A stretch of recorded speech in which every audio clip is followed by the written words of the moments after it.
Hey guys, how's it going? So I wanted to make a video explaining what some of the problems are, or not problems, but just unsolved questions that there are regarding this game, Barbie Horse Adventures Writing Camp, for the PC, PS2, Wii, and Wii, I believe? And then there's like a DS port that is a different game, so I'm not talking about that one, if it even exists. I get mixed up sometimes. But I'm playing on PC right now. You'll be able to hear my keyboard, I apologize. So I just made a video comparing the speed, the movement speed, of each of the horses over a short distance and timing it to see what the difference is. Basically, the game has a speed stat for each horse, and I was trying to show what the differences are. So this is the first horse that you get. You just get this one from the beginning of the game. You can see it has 2 speed as well as some other stats. I'll talk about those in a second. And then the Mustang has a slightly higher one, and the Arabian has the same one. The one I'm currently using has, I believe, 4, and then the last one in the game has 5. But there are 3 other stats here that I have not definitively tested. You'll notice that the first horse here has, and I'm going to call them 1, 2, 3, 4, and 5, because that's how many ribbons you need to have to use these horses, and the game is mostly run as all ribbons, get all 5 ribbons. So I'm going to call them 1, 2, 3, 4, and 5 instead of using the horse breed names, just because it's easier. So horse 1 here, you can see, you know, subpar stats. It's the starter. It's basically just what you get to play the game at first.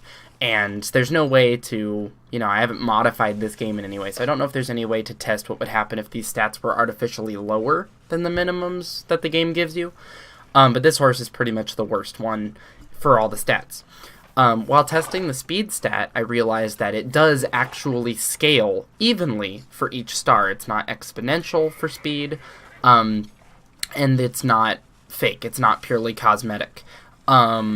So the speed stat here being 2, then it's about a half-second difference between each further speed stat. So the Mustang and Arabian 2 and 3 here have they're about a half-second faster over the particular distance I tested than the first horse. Then the 4th horse is a half-second faster than them.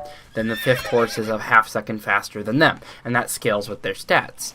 Now, obviously, over longer distances, that would stretch based on distance because it's a speed, you know. So it's how much speed you cover or how much distance you cover over time. But there are other stats here that are interesting. So the horse I'm currently using, which I'm going to have to change horses to view its stats, so I'm just going to put on the weakest horse and then go back in here, just because I want to show you the stats of the 4th horse.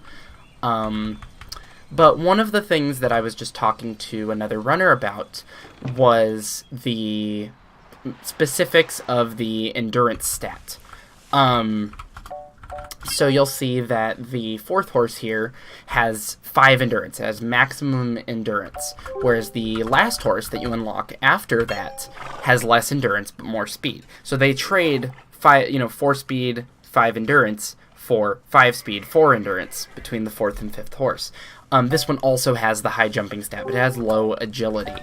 The 4th horse has 3 agility, 3rd horse has 3 agility, and the 2nd horse has 5 agility. Now, the difference between agility and some of the other stats are that the agility, there's no clear indication as to what that actually means. So currently I'm using the 1st horse, which has a lower agility. I think 2 or 3 agility. So if I go back outside and I move around, the only thing I can theorize that agility might mean, because it doesn't mean speed. We know that regardless of the agility stat going up and down non-linearly from horse 1 to horse 5, we know from my testing, my video, it's my most recent video at the time of upload for this one, we know that it scales evenly based on your speed stat and nothing else, how fast you actually go. So agility has nothing to do with speed.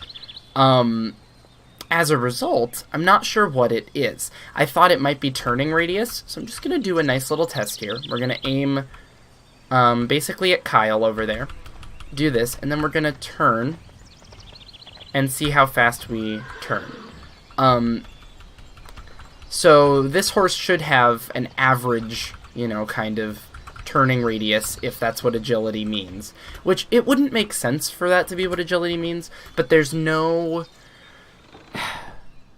sort of precision movement in this game other than just turning and jumping. Jumping is the big one, but there is a jumping stat. So let's equip the horse with 5 agility, which is the second horse here, the Mustang. Let's equip or ride, I guess, choose the second horse. And let's do the same thing. Let's get on the horse, aim at Kyle, and try to, there we go, and try to turn. Oh, no, I got stopped.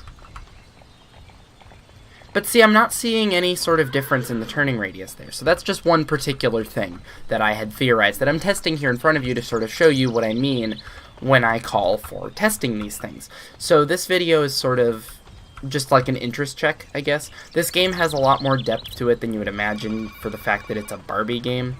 And I'm looking for anyone who's interested in helping figure out the parameters of what each stat for each horse in this game does. Because there's no ability system, there's no way to artificially make a given horse better or worse, other than to not groom it when it needs to be. And grooming is pretty much on-off. Either you need it to a point where your horse is slower, or you do or don't need it, but the horse is the same full speed. And that has been tested. So, I guess this video is just basically saying, hey, this game is not very hard to complete. Even casually, it takes like 2 hours at the most. Maybe 2.5 hours for me, not knowing anything, just completely blind. So it's not hard to get a file with all 5 of the horses. And then once you do, I just need someone to be able to help me test this. I have one friend who also runs this game, Maury, I was talking to about this. But I figure opening this up to the world and showing people, hey, not only is it funny because it's a Barbie game, but there's also some depth here that has been that has gone unexplored thus far. And we have a route down that's pretty good. I'm just running around right now just so I can talk. But we have a route down that's seems pretty optimized based on what we know about each horse. For example, we never use the Ribbon 3 horse because it has the same speed stat as the Ribbon 2 horse, and coming back to the stables to switch horses takes time. And so we've determined that it's faster not to use the Ribbon 3 horse, because the only time where the 5 jumping stat is useful would be either in the race that you do to unlock that horse, so it's useless, we can't use it to unlock itself, or in the final race where there are several obstacles to jump over. However, it is a long race, and so you need endurance, and the 4th horse has max endurance, which means that it won't get tired and slow down by up to half speed during that final race, which is important for clutching out the end of a run. So we want to test the other stats. We want to test how big the difference in endurance is, which, as far as we can tell, refers to how often they need to be groomed. We want to test what agility is. We want to figure out what agility is in this game. And, if possible, just for the novelty of it, test the jumping stat and see if maybe there is some merit to jumping over things at a certain point. The only thing I can think of where jumping as a stat would be useful is that you can actually jump at rocks, and I'm going to try to show this off here. I think... no, it's on the other side of the mansion. There's a rock over here that you can jump on and get flung off. And I mentioned this in the revised version of the guide. We have it hosted on Google Docs. But if you jump at rocks, see how I got kind of flung to the side there? There is a chance that you can jump at rocks and get flung upward or forward, depending on the angle you hit their geometry at. It uses the same physics to a trick we call hill boosting, which involves jumping towards the far side of a hill going down. So you're on top of a hill, so the ground goes like that. You're up here, and then it lowers elevation. And if the lowering of the elevation isn't too steep, if it's like here-ish, maybe like a little bit less than 45, then you can jump off the top of the hill. Jumping does not seem to lose speed until you land. But then if you land on that slope, it pushes you forward, giving you a speed boost and saving a small amount of time in various places. But you'll see I'm not getting any crazy boosts. I did have to try this quite a few times to get anything, you know, funny out of it. But currently rock boosting. There we go. Whoa, So you'll see that was a close it one. gives you a I should be more respawn careful after a next certain time. amount of time in the air. And in the PS2 version, it doesn't do that, but emulating the PS2 version is This must be glitchy, the main and house. so we I don't guess play the Jack must live PS2 here. version, because I don't want to hook up a PS2 every Oh, time I no. play, to be honest. Darn it. But that's just one of those other things we need to discover, we need to work on. So I know this has been very rambly, a very long video, but if you're interested in helping figure this stuff out, you can comment on this video, you can comment on the Reddit thread where I'm posting this video. I'll link that in the description in case you see this on YouTube first. And you can get into contact with me those ways. We don't currently have anything like a Discord set up, but the speedrun.com forums are a place that we would check for the game, and all of that is going to be in the description. So thanks for checking this out, and I hope some people are interested. I'll see you guys soon. Have to tab out. Bye.